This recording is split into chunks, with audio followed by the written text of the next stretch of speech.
welcome back to my channel. Today's video is going to be a weekend reading vlog because I have a long weekend ahead. It's a religious holiday here, so yay, I'm going to have some time to fully rest and read. And the plan for this weekend is actually to read and to watch some movies because I'm really in the mood to watch some.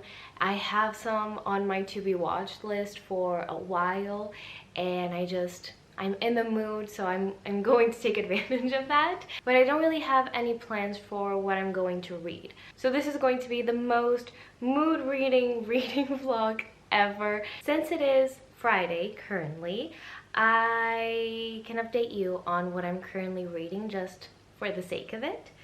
I'm almost done with Luster. I am reading it as an audiobook, and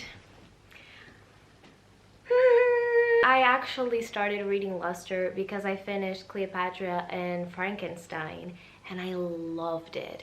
I loved it so much, and so I was in the mood to read something similar. Cleopatra and Frankenstein is one of those books that has been getting a lot of buzz, a lot of hype. A lot of people are reading it recently and loving it, and I was intrigued because I do love those millennial books where we just ponder about life and we just have a lot of character exploration and character studies and all of that. And I love it when it's done right, because sometimes we just have these characters and they are sad because they are sad and they just go about their lives, but there's nothing really much more to it. And I don't enjoy those stories because I get to the end of them and I don't see the point. What I want out of the stories is to really ponder on life and to see a deeper analysis on thoughts and ideas and ways of living and seeing things that I agree with or I disagree with. Either way, I just want those books to make me think about life. If they're not doing that, I don't see the point. And so Cleopatra and Frankenstein was amazing in doing that, because even though the titular characters have a bit more of an importance in the story, we see from friends of theirs and from family members of theirs, and we analyze each character so beautifully and so deeply. Highly recommended. I flew through it, and even though it's not a short book, especially like literary fiction, contemporary, it's not short, but it was perfection. So if you're on the fence about reading that, I recommend it so much. I need to buy it and underline it. Absolutely loved the writing style, so whatever this author comes out with next, I will be reading it because it was incredible. And because I was such in a mood to read something similar and to read more of those millennial fiction type books, I decided to pick up Luster because it is one of those books that I think it came out last year or 2 years ago.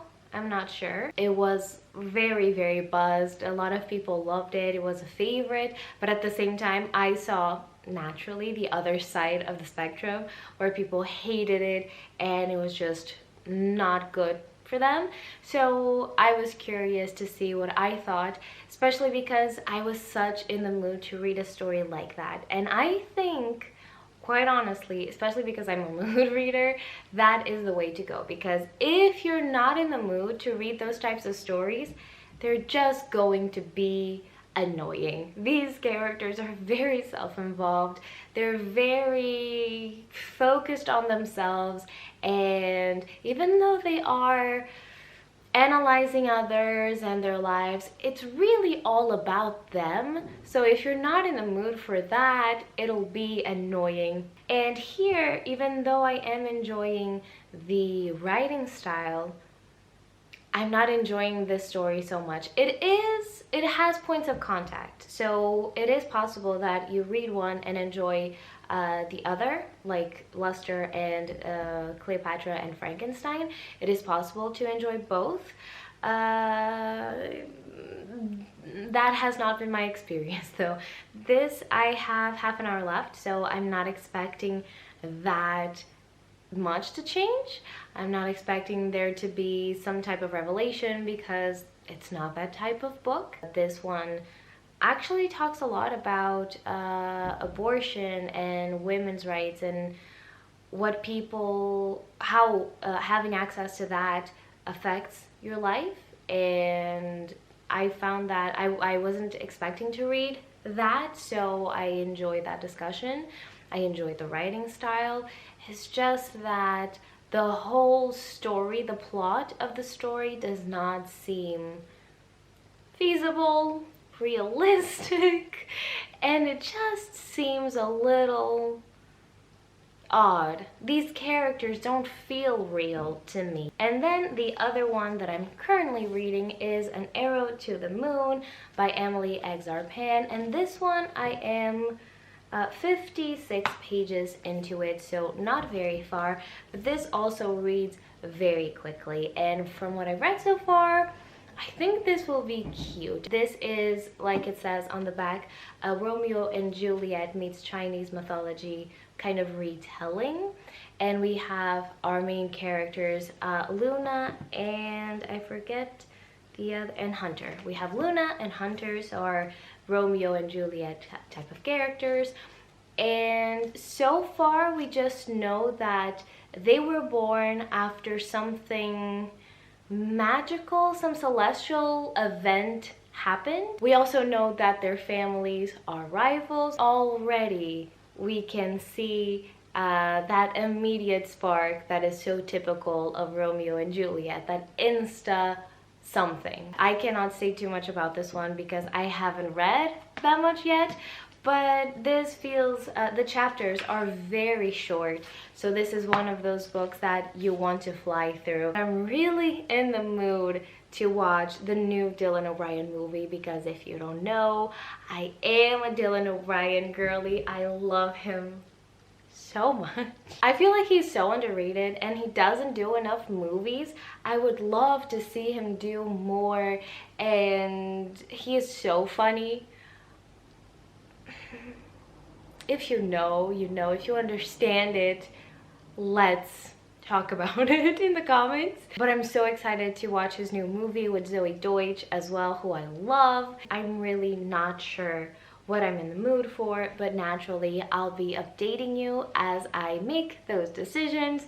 So let's get ready for a cozy, relaxing weekend. I finished Luster. Like I said before, I only had half an hour left of the audiobook, so it was about a chapter, so not that long at all. And unfortunately this would be like a 2.5 for me because it was just not what I wanted it to be and not the type of story that I enjoy, unfortunately. I really felt, or I was really hoping that this would be a more interesting story, but it was just not. I did not enjoy the way that the relationships were developed, especially because I felt that they weren't developed. I feel like we were expected to create these relationships up in our mind much more than they were shown on the page. Our main character, she is an artist, but she's having difficulties with that. It's almost like she is at a point in her life where she needs something to give her life meaning and to give her some sort of direction, and something happens. She gets involved with this man who is married, and through that relationship she kind of infiltrates his family. But like I was saying before, we are meant to understand these relationships in a way that is not shown enough. So she thinks a lot, but she doesn't interact with these people enough to develop the relationship. So in a way, this felt like it was all in her head, and there weren't enough conversations, there weren't enough moments to justify her thinking the way that she was thinking. There were interesting conversations, interesting topics to be discussed. For instance, this married couple, has adopted a black daughter, and both of them are white, so that conversation in itself is very interesting because our main character is black. And so in a way they kind of tokenize her, and it's almost like they want her to play a part in their daughter's life so she can show her how to be black, or the right kind of black. So that discussion is very interesting, but it didn't go that far. All of this book felt very surface level. I feel like I have read this kind of story and this kind of character in other books and better. I would actually recommend Such a Fun Age, for instance, Queenie as well. I feel like both of those books told this story in a similar way but better. I think they were more successful in their attempts, in my humble opinion. So in a way, if you enjoyed this, I think you'll enjoy these ones even more. So give them a chance. He is the moment. I am sorry, what? Oh shit, what up, honey? Yeah, I can't take a pic right now, but Oh, no. Good morning. Today is Saturday, and last night I ended up watching a movie. I was really in the mood, and I watched Not Okay. This was not exactly the movie that I was expecting to watch, and also I get why they publicize Dylan O'Brien's participation in this movie so much, because he is Dylan O'Brien, but at the same time, he was barely in it. He was like a side character. It was so much not about him that his character was inconsequential. It makes me sad, and this is what I mean. The other day I watched a TikTok about this, about Hollywood's leading men and how we need movies with these kinds of leading men, but we don't really get them. And in this category, I would put Dylan O'Brien, I would put Dev Patel, I would put Logan Lerman. These men that are just softer and in some ways feel like not these super starlets kinds of people. And to really be in one of those rom-coms where they are just idealized to the max. So if we could do that, Hollywood, that would be perfection. So here, obviously, Dylan O'Brien is a douche. He is a douche, but he is incredibly successful in his part. But this movie is not at all about him. We have Zoe Deutsch, and she is our main character. She's going through a difficult time in her life. She works at a magazine, and things are not really working out for her, and then she decides to fake that she's going on a writer's retreat, but what ends up happening is that she pretends that she's going to Paris for it, and then there's a terrorist attack in Paris, and so she decides to continue with this narrative of, oh yeah, I'm a survivor, and it was a very traumatic experience. And then obviously she gains a ton of following online because of it, and people want to know what it was like for her, and then it's pretty much a web of lies. What I have to say that was very surprising about this is really Mia Isaac's performance. She is almost like the second main character, honestly. She gives such an incredible performance. She does an amazing and super believable job in this role. So all in all, you can come for the douche Dylan O'Brien role, but you will stay for this performance because it was so impactful, so realistic, so well portrayed. As a whole, it felt like a cautionary tale, but then there was something missing. It was an okay movie. It had very funny parts because it was so ridiculous, and it really tries to be satirical in the way that people look at the internet and use the internet nowadays, and how we're all just caricatures of ourselves.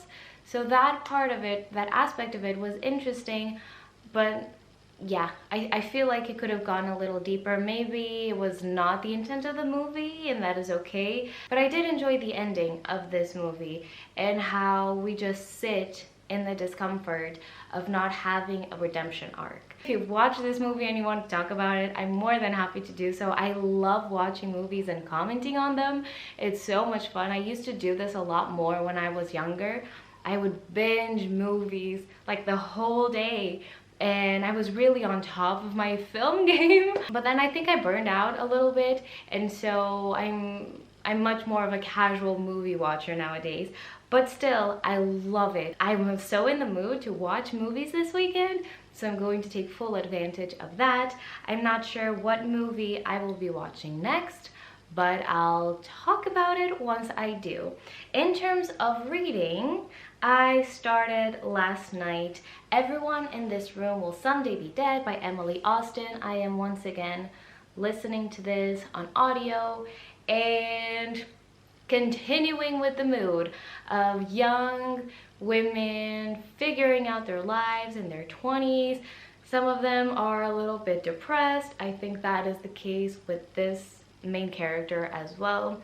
We follow, I think her name is Gilda. She got fired from her job because she just couldn't get up the energy to go. So she missed work for 5 days in a row, and they obviously had to let her go. So she's dealing with that, but she's also dealing with panic attacks and anxiety. She is a little bit of a hypochondriac, and I was scared. I'm still scared. This book starts with a car accident. It's nothing major, it's just a bump, but it is a car accident. And then she goes to the hospital, and when I read that we were in a hospital environment, I don't like it, because I myself am a bit of a hypochondriac.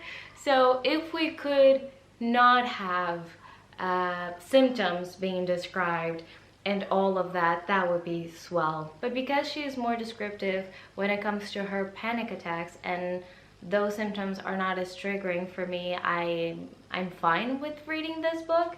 All in all, I am 31% into this book. I filmed in the early morning and now it's nighttime, but I do have to say that I have done some reading. I have been painting my nails, so I got a little bit of audiobook reading done. I'm still okay with it. I don't think it'll become a favorite, especially because the writing is not really pulling me in. I'm still somewhat intrigued and I want to finish it, but it's not really blowing my mind. And I'm also reading An Arrow to the Moon, and I'm really enjoying this one. I would say a third of the way into it, but this reads very quickly, so I'm definitely going to finish this one this weekend. But what I have to say about this one is that if you enjoy The Raven Boys, I feel like you will enjoy this one. It doesn't have the same dynamic in terms of characters, the same group of friends, but the magic, the way that this is real life with a little sprinkle of something unexplainable, it's definitely here. And so if you enjoy that, I would highly recommend this one. It's one of those weirdly magical, unexplainable books, but I'm hoping that at least by the end of it, things will make sense. The characters, Luna and Hunter, have this immediate connection that they can't explain, but I'm enjoying the way that the story is being told, because it doesn't feel like insta love. Very focused on the characters, so we don't have yet a ton of plot, and I don't think we really will. But the plot we have is enough to carry the story. I feel like this would be an incredible fall book because of the magic in it. I'm really loving the writing style. I can definitely see myself picking another book by this author in the future. And I'm just having a great time reading this one. Today is Sunday. Welcome to a new day. I ended up watching something. though it was not a movie, and it was Modern Love. It's available on Amazon Prime. Let me explain this TV show a little bit better. So Modern Love, I think, from what I've understood so far, it's almost like a short story collection, but in TV format, because each episode is dedicated to one specific character and we just see their experience of love. It's either a specific relationship or just how they've been dealing with their love lives. This is great because they are half-hour episodes and we see a variety of different issues and modern love, and I enjoyed this so much. I would, because it was how I did it, and I think that is better, I would highly recommend watching, beginning with the second episode, which is Dev Patel's episode, and then going back and watching episode 1 and then 3 and so on and so forth. I got into this show because of Dev Patel, and so when I saw, okay, what is his episode? Let me start with that. I was immediately hooked. He looks so good in it. Oh my god. How can Hollywood make that and not want to immediately make a rom-com with him as the leading man? I enjoyed that one a lot more than the first episode. That's why I'm saying that I would recommend watching his episode first, because I don't think if I would have watched the first episode first, that I would have been as immediately hooked as I was. Each season is 8 episodes, and because they fly through so quickly, I think it's a great thing if you want just something of a palate cleanser, if you want to dip in and out of a story. I will definitely be continuing on with this, and I will be continuing on with the reading. Today's going to be a bit more active. I'm going on a little day trip with my dad and my brother, and so maybe I will insert some footage here for you. I will once again update you once I get back.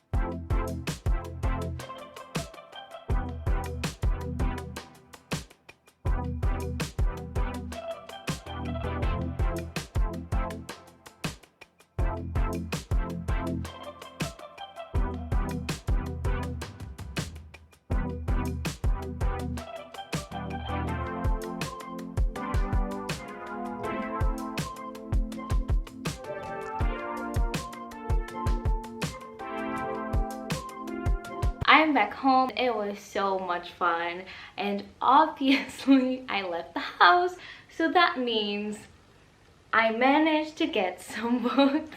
So let's do a little very quick book haul. None of these were planned, but they were all on my TBR, so it was great timing that they were all on that bookstore waiting for me. So let's start. The first one is Zadie Smith on Beauty. I absolutely love this cover. I've been meaning to read this book for quite a while now. At this point, it's a modern classic. This is the Penguin Essentials collection, so a classic.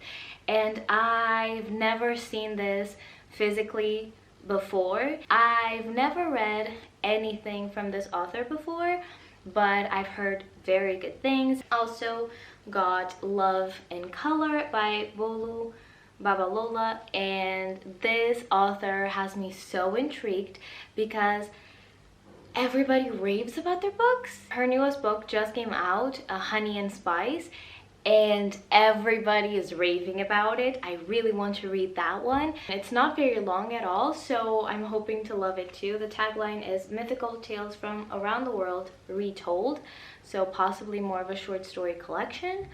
Really excited for this.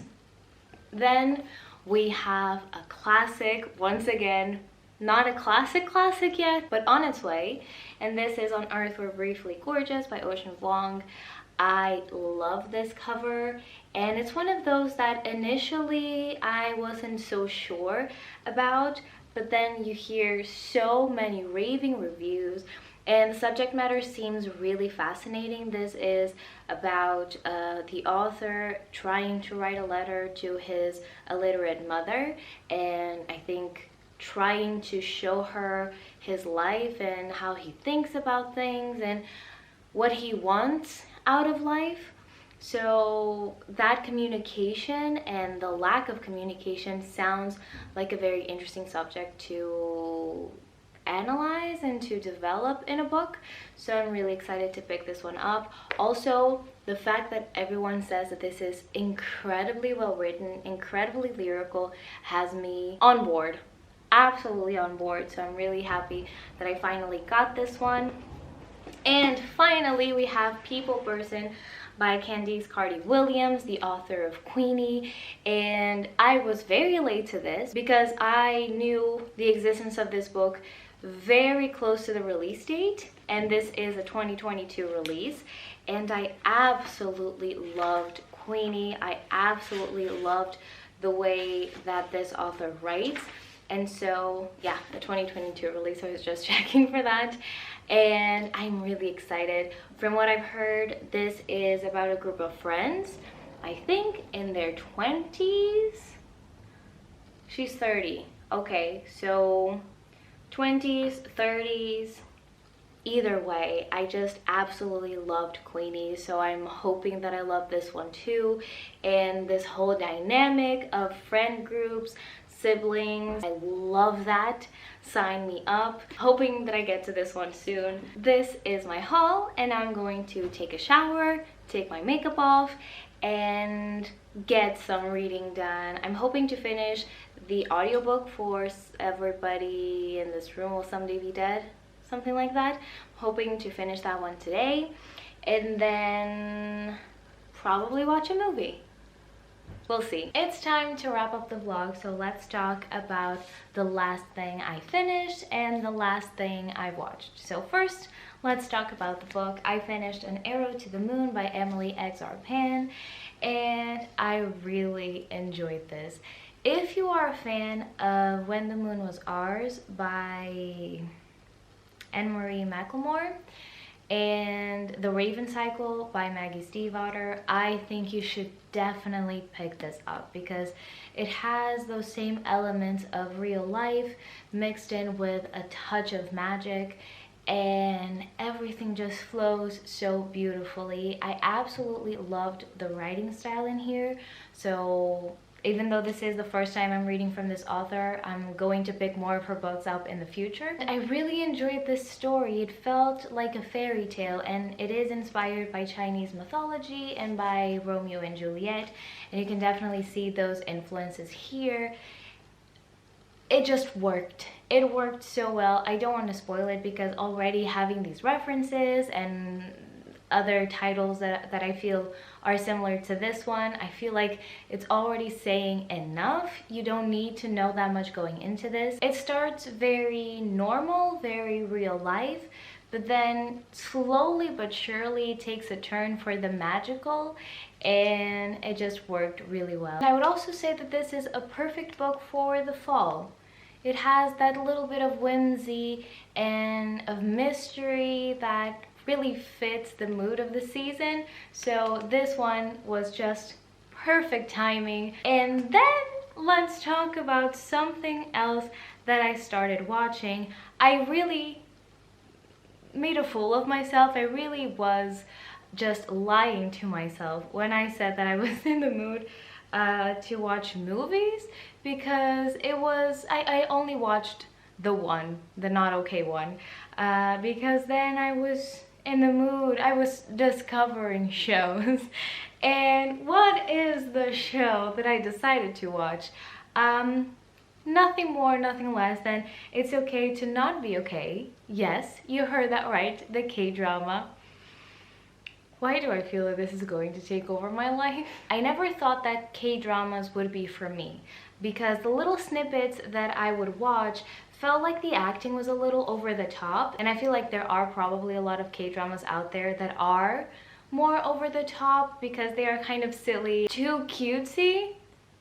And this has a little bit of that too. You have to suspend your disbelief at times. They act as if they've known each other for very long and as if they are already super comfortable with each other, when that is clearly not the case. But it just works, and I'm loving this one so much. If you enjoy slow burns, I feel like K-dramas are really the place to go. We have a writer of children's books, and then we have this caretaker usually in hospital settings and psychiatric wards kinds of settings, and their paths cross. And you don't understand. It's the cutest thing. Once again, this might not be to everyone's taste, but I would still say give this a try. Give this a try because it's so good and it's so much fun, and I really enjoy the acting. The main leads are so stunning. I'm just in awe of this show. I've only watched, I think, 4 episodes. I want to binge it, but at the same time I want to take my time with it. I only have the 1 season, 16 episodes, but they are like hour-long episodes, and usually that would annoy me because I mentioned before when I was watching Modern Love that I really love the fact that the episodes are shorter, but I feel like in here the hour-long episodes really fit the mood. I love it. I love it. Is this my K-drama era? Who knows? Who's to say? I'm just having a blast. And with that, let's just recap everything that I watched and read this long weekend. So the first book that I finished was Luster, which was not my cup of tea. It was okay. Then I read Everyone in This Room Will Someday Be Dead, which I would pair with Luster. They were just not the millennial fiction I vibe with, and that's okay. And then I finished An Arrow to the Moon, which I really, really enjoyed. In terms of movies and shows, I watched Not Okay, which was just okay. I was hoping that I would get more Dylan O'Brien screen time, but I have Teen Wolf for that, so that's what the universe is telling me. Go watch Teen Wolf. Then I watched 3 episodes of Modern Love, which I'm really enjoying, so I will definitely be continuing on with that series. And finally, I started It's Okay to Not Be Okay, which I'm really enjoying. That's everything I read, everything I watched in this vlog. I hope you enjoy it, and I'll see you next time. Bye!